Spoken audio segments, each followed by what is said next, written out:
جی آج میں new York میں ہوں اور آج ایک مجھے بہت ہی غضب کے پاکستانی سے ملاقات ہوئی ہے اور میں ان کی سٹوری آپ کے ساتھ شیئر کرنا چاہتا ہوں۔ صابر بھائی آپ اپنی سٹوری شروع سے سنائیں کہ وہ کوڑا چننے سے شروع کریں۔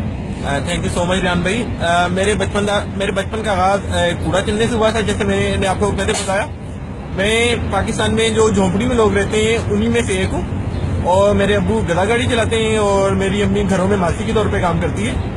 اور مجھے بچپن سے میرے اندر ایک بہت بری عادت ہے کہ مجھے پڑھنے کا شوق تھا، اور جب میں کوڑا چنا کرتا تھا تو میں کوڑا چننے کے علاوہ اخباروں کو پڑھنا شروع کر دیتا تھا، جس کی وجہ سے مجھے ڈانٹ بھی پڑتی تھی اور لوگ مجھے سمجھتے تھے کہ میرے کزن کہ میں پاگل ہو گیا ہوں، میرا دماغ کام کرنا چھوڑ گئے اور میں کچھ نہیں کر سکتا اور وقت ضائع کر رہا ہوں اخبار پڑھنے میں۔ مگر میری ضد نے مجھے آخرکار ایک اسکول تک پہنچا دیا، اور میرے خیال میں یہ میری زندگی کا ایک بہت ہی مختلف موڑ ہے، کیونکہ میں اپنی کمیونٹی میں جسے لوگ مسلی، چنگڑ، چوڑے کہتے ہیں، اس کا پہلا پڑھا لکھا بندہ ہوں جو انگریزی میں بھی بات کر سکتا ہے، اور میں نے پڑھنا شروع کر دیا۔ اس طرح مجھے جو میری روٹین ہوتی تھی، مجھے اپنے ماں باپ کو پیسے کما کر دینے ہوتے تھے۔ میں صبح اٹھتا تھا، اپنا کوڑے کا بیگ پکڑتا تھا اور میں مختلف مارکیٹوں میں، گھروں کے سامنے جہاں بھی مجھے کوڑا ملتا تھا، پلاسٹک، لوہا، ٹن، جو بھی بوتلیں ملتی تھی، گتا ملتا تھا، مجھ سے چنا کرتا تھا۔ اس کے بعد اپنے گھر آتا تھا، اس کو کوڑے کو رکھتا تھا، ہاتھ منہ دھو کر اسکول کی طرف بھاگ جاتا تھا اور سارا دن ادھر اسکول میں گزارا کرتا تھا۔ اسکول پہ بھی مجھے بہت سے مختلف تعصبات کا سامنا کرنا پڑتا تھا، جیسے میرے ٹیچر سمجھتے تھے کہ میں مسلیانہ منہ کہ میرا دماغ کم نہیں کر سکتا، دے کنسیڈرڈ می ڈم، اور میرے خیال میں میرے لیے یہ ایک بہت بڑی وہ تھی کہ I have to prove myself, اور میں اس کے لیے زیادہ دل لگی سے پڑھتا تھا۔ اور میری ایک عادت تھی کہ میں ریڈنگ کرتا تھا، اور جس سے مجھے باقی اسکول والے بچوں کی نسبت مجھے ایک ایج آتا تھا کہ میں پڑھ سکتا تھا۔ اسی طرح میں نے اپنی 5ویں جماعت اور 6ٹھی جماعت کی انگریزی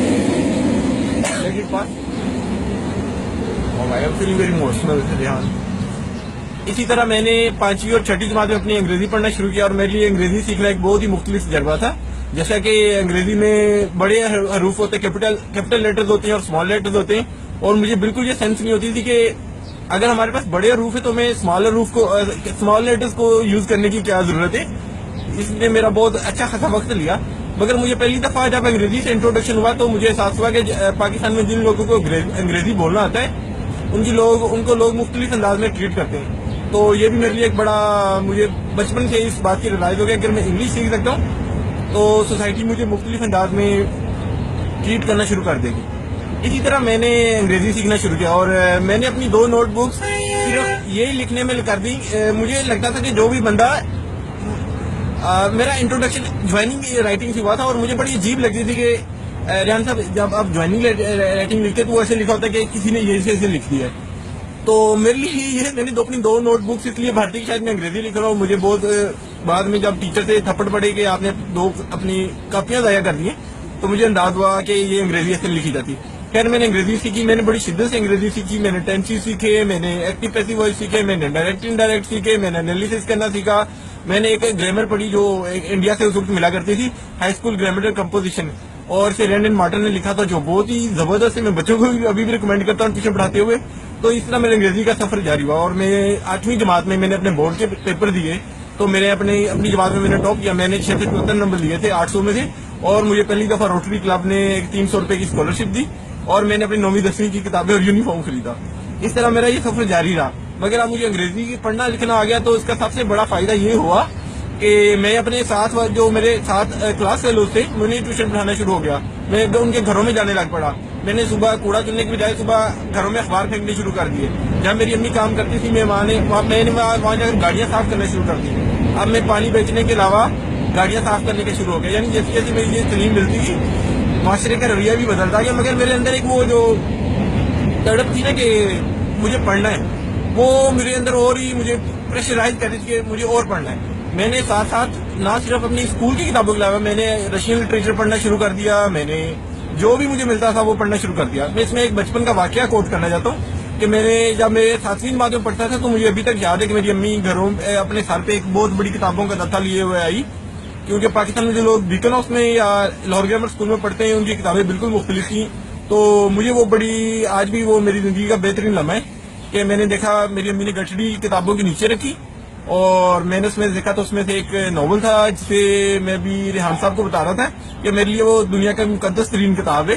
اس ناول کا نام میں چاہوں گا کہ ہر بندہ وہ ناول پڑھے جو زندگی میں کوئی سیکھنا چاہتا ہے. اس ناول کا نام ہے گریٹ ایکسپیکٹیشن اور اسے بہت مشہور برطانوی ناولسٹ چارلس ڈیکن نے لکھا ہے. اور میرے پاس اس ناول کا جو کریکٹر پک پہ میرے لیے شاید وہ کردار پک تھا کہ پوری دنیا میں جس کے ساتھ میں ریلیٹ کر سکتا تھا, جو میری طرح حالات میں رہ رہا تھا اور اچانک اسے کوئی بینیفیکٹر مل گیا اور وہ اس کی لائف بدل گئی. تو میرے لیے یہ بہت ہی لمحہ تھا اور ابھی بھی میں اس کردار کو اپنے آپ سے ریلیٹ کرتا ہوں اور اپنے اس سے مجھے حوصلہ ملتا ہے. اور پتہ نہیں مجھے کیوں فیل ہوتا ہے کہ اگر میں نے وہ ناول نہ پڑھا ہوتا تو میری زندگی بالکل مختلف ہوتی, شاید میں اس طرح خواب نہ دیکھ پاتا یا اس طرح میں پلان سوچ کا حامل نہ ہو پاتا. خیر اس طرح میں نے اپنا میٹرک کیا, میں نے اکاؤنٹنسی کا ڈپلوما کیا, میں نے مختلف جاب کرنا شروع کر دی, میں نے سوشل ایکٹیویزم میں حصہ لینا شروع کر دیا. میں نے یعنی میرے پڑھنے سے میرے بالکل میرا پروفائل ہی بدل گیا آپ اسے کہہ سکتے ہیں. میں نے لکھنا شروع کر دیا, میں زیادہ شدت سے لوگوں سے ملنا شروع ہو گیا. میرے اندر جو حساس کمتری تھا کہ میں چوڑا ہوں, میں چنگڑ ہوں, میں وہ ہوں, وہ ادب نے یا لٹریچر نے وہ بدل کے رکھ دیا. اور میں اسی طرح میں نے مختلف پروگرام میں اپلائی کرنا شروع کر دیا. میں لاہور کونسلیٹ میں ایک خاتون ہے جن کا میں بہت ہی سچے دل سے شکر گزار ہوں, ان کا نام کیترین کسر تھا. وہ مجھے ایک سوشل گیدرنگ پہ ملی تو she was truly impressed by my story and اسے یقین نہیں ہو رہا تھا کہ پاکستان میں ایسے لوگ بھی ہوتے ہیں یا اس کمیونٹی سے بھی لوگ پڑھ لکھ سکتے ہیں. تو انہوں نے مجھے ایک فیلوشپ کی پروگرام کا اپلائی کرنے کو کہا. تو میرے لیے یہ ایک بہت ہی بڑا تھا کیونکہ میں آئی واز سو کنفیوزڈ کہ مجھے اندازہ نہیں تھا کہ میں اس کے لیے سلیکٹ ہو سکتا ہوں یا نہیں ہو سکتا ہوں. خیر آخری روز میں نے اس کے لیے اپلائی کیا. میں نے ان سے ریکویسٹ کی کہ میرا کوئی لیٹر آف ریکمنڈیشن لکھ دیں کیونکہ میرا اور کوئی جاننے والا تو ہے نہیں جو میرا لیٹر آف ریکمنڈیشن لکھ سکتا ہوں. تو انہوں نے میرا لیٹر آف ریکمنڈیشن لکھا. قصہ مختصر کہ میں اس پروگرام کے لیے سلیکٹ ہو گیا. نومبر 2012 میں امریکہ میں آیا اور اس وقت اس پروگرام کا کیا نام تھا؟ میں اس کا نام نہیں لوں گا. نومبر 2012 میں امریکہ میں پہلی دفعہ آیا اور یہ فیلوشپ تھی اٹلانٹک ہوٹل میں ایمرجنگ لیڈرشپ پروگرام تھا جس میں 15 لوگوں کو پورے پاکستان میں سے چنا گیا اور لکیلی میں بھی اس میں سلیکٹ ہو گیا. اور جب یہاں آیا تو جب پریزیڈنٹ اوباما کے الیکشن ہو رہے تھے ہم مختلف جگہوں پہ گئے. وہاں پہ ہم لوگوں نے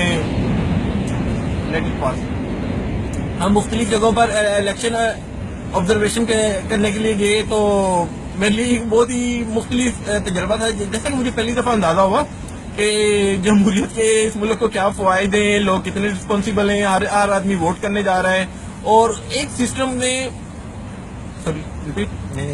مجھے میرا اپوائنٹمنٹ ہو جائے گا تو وی نیڈ ٹو کنکلوڈ.